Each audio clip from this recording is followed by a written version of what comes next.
Day na lahat sa pobreng warin FW dito sa Saudi Arabia. So, ayan. Dahil weekend, napag-isipan namin na i-try namin itong adventure doon sa may SCC Half Moon Beach.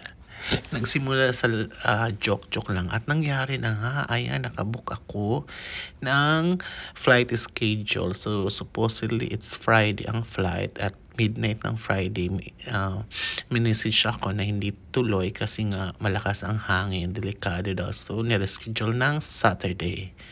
Sa Saturday ng hapon, 4 p.m. ang schedule ko. So, ayan.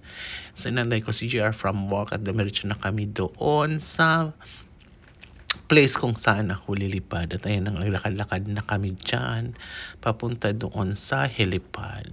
So ayan, nagsimulan dyan aking kaba. O diba? Kahit malamig, tinanggal ko ang jacket ko kasi nainitan ako dahil sa kaba, pinagpapawisan ako. Hindi ko lang pinapahalata kasi nga, eto na nandyan na yan. So diretso na, bahala na si Lord.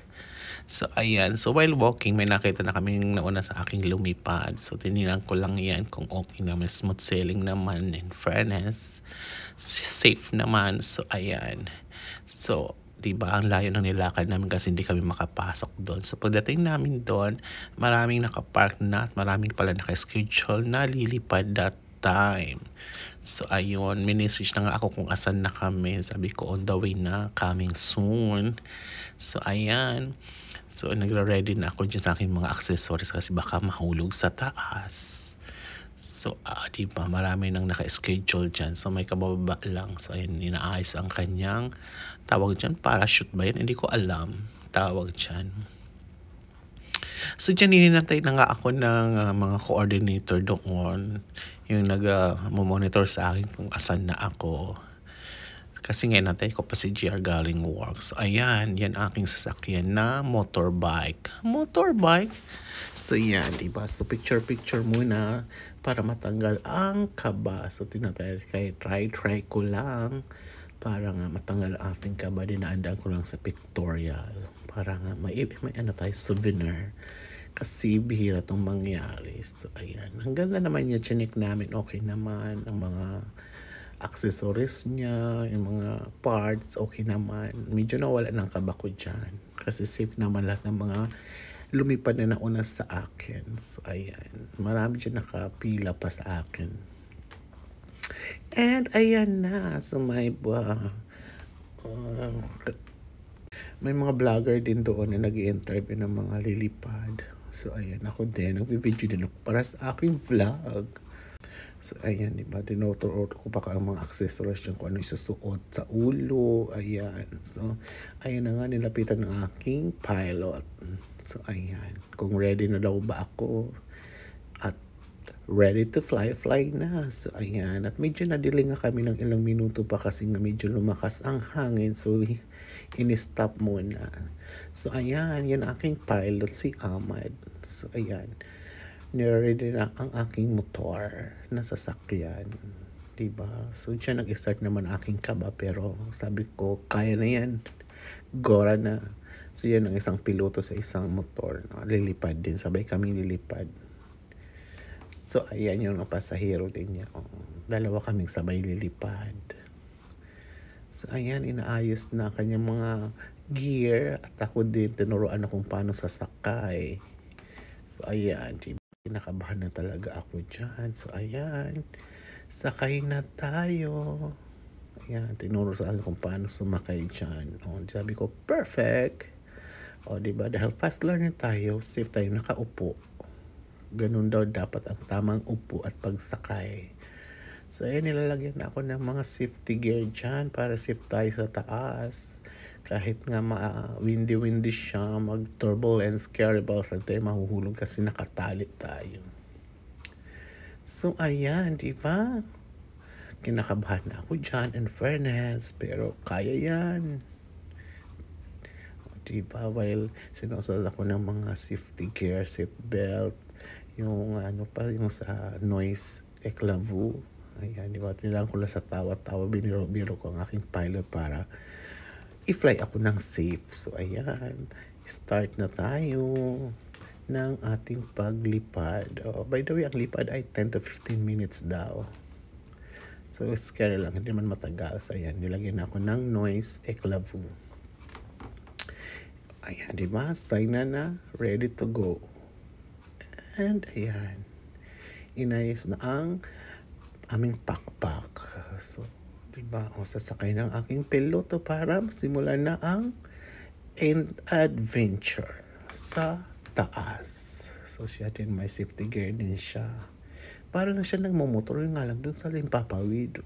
Walang nagmumotor siya sa hangin. O, diba? Sign. O, syempre, pictorial para go signal. Winner. So, yan. Nag-sign of the cross na ako dyan kasi nga ang dibdib ko ay kumakabakabal na. Tumitibok ang puso ko dyan. So, ayan. Diba? Ready? Get set. Go, charot lang. So, ayun, nagtitext pa ako dyan. Diba? Kasi may message ako at inayos ko ang aking camera para ready sa pictorial. So, ayun, pinaandar na ang motor. O, diba? May si ako sa aking likod. Diba? Para lang electric fan na malaki pang events na electric fan.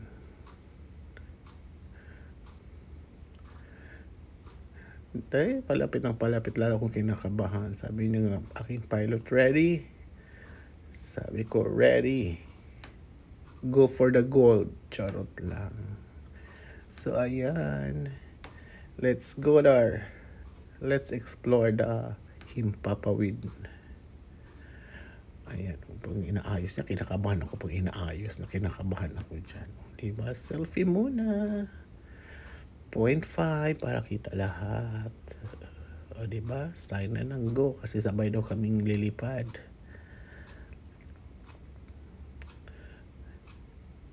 Ayan. O, bumuka ng aming pakpak. Let's go. God bless our trip. Charot lang. So, ayan. O, take off na tayo. Diba? Smooth lang aking take off. Parang lang, lumipadaan ko sa airplane. Diba? Diyan nawala ng aking kaba kasi nandun na sa taas. Nag-enjoy na ako sa taas. Na ang ganda ng view na makikita mo yung beach resort, lahat-lahat. So, diba para akong aswang dyan.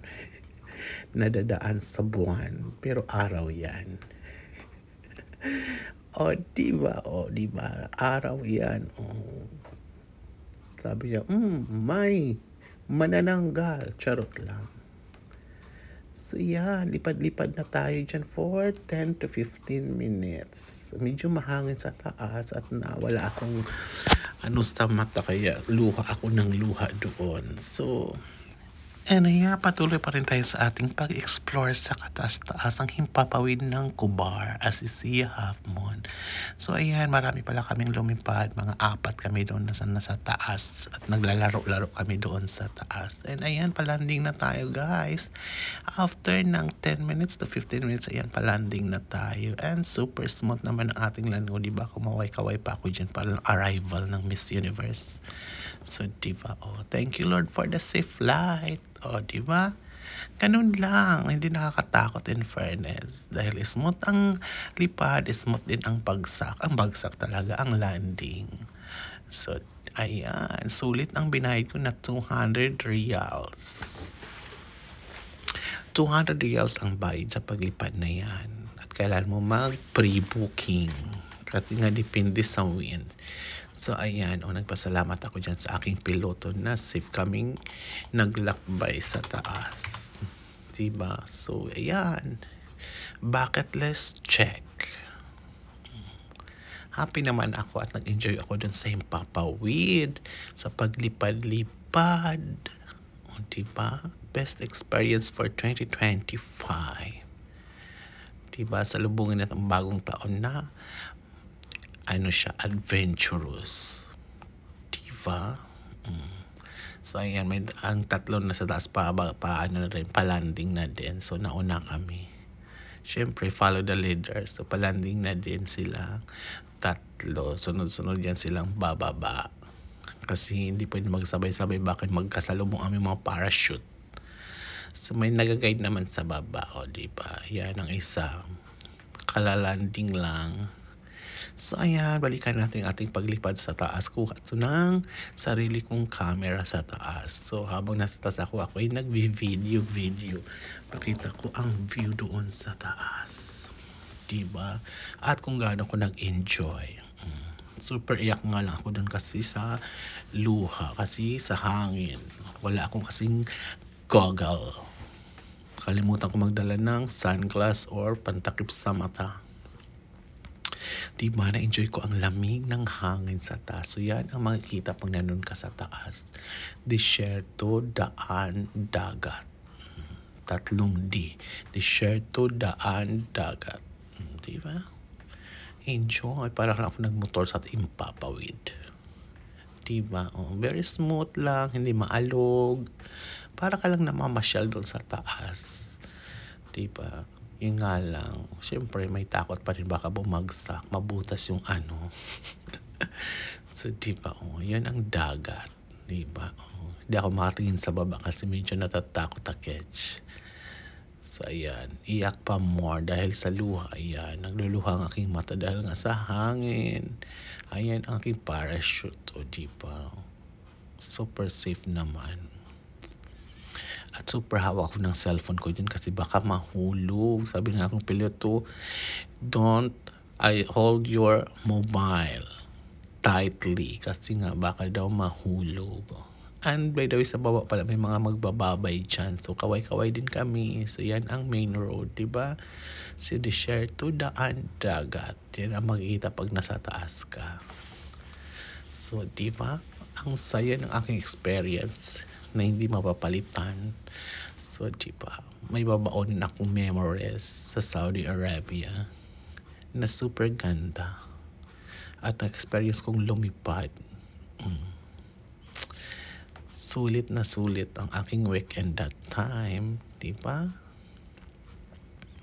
Bihira lang nakakaganyan kasi nga natatakot sa ako. Nilakasan ko lang aking sarili dahil sa experience na kailangan kong maranasan. Ayan, diba? Dagat na ang view na sa left side na yan. And of course, disyerto. So, ganda diba? Disyerto. Ganda ng landscaping. So, ayan. Selfie muna doon sa taas. Kasi nga nag-enjoy ako ng aking biyahe. Diba? Feeling ko lang si Cheryl Cosim nagbabalita sa Himpapawid. Ito ang mga nabaha dito. Ganun lang. Charot lang. And of course, diba? Hindi naman siya masakit sa tenga kasi nga may noise protection. So, ayan, diba? Walang kamatayang selfie habang nasa taas. Kaya samantalahin natin ang pagkakataon. Ang magandang view. Diba? Super relax lang ako dyan. Walang katakot-takot. Diba? Ang aking piloto. Bye-bye. Bye-bye lang. Kaway-kaway. Ganon. Diba? Tingnan ko ang parachute baka mabutas. So, diba? Imot-imot lang tayo sa taas habang may nagda-drive sa atin. Diba? Yung aking piloto. So, diba? Ikot-ikot lang kami doon sa Himpapawid na yan. Dahil nga maganda ang hangin, super lamig. Diba tayo mo ang hangin? Kikita nyo. Ganun lang ang pagdarive pala ng motorbike na yan sa taas. Parang ka lang nagmumotor ng Honda Click. Charot lang. Ay, nako. Diba? 4 kami nandun doon sa taas. So, yan ang 3. Pakita ko sa inyo. Diba? Diba? Buti hindi kami nagbanggaan. Charot lang. And ayan, diba? Enjoy lang. And ayan na nga. So, pauwi na kami dyan. At may nadaanan kami maraming nagpapalipad ng saranggola ni Pepe. So, ayun, ganda din ng view, diba? Kasi mahangin nga, windy-windy. So, maraming nagpapalipad ng saranggola. So, hanggang dito na lang, guys. Thank you for watching. Bye-bye. Subscribe.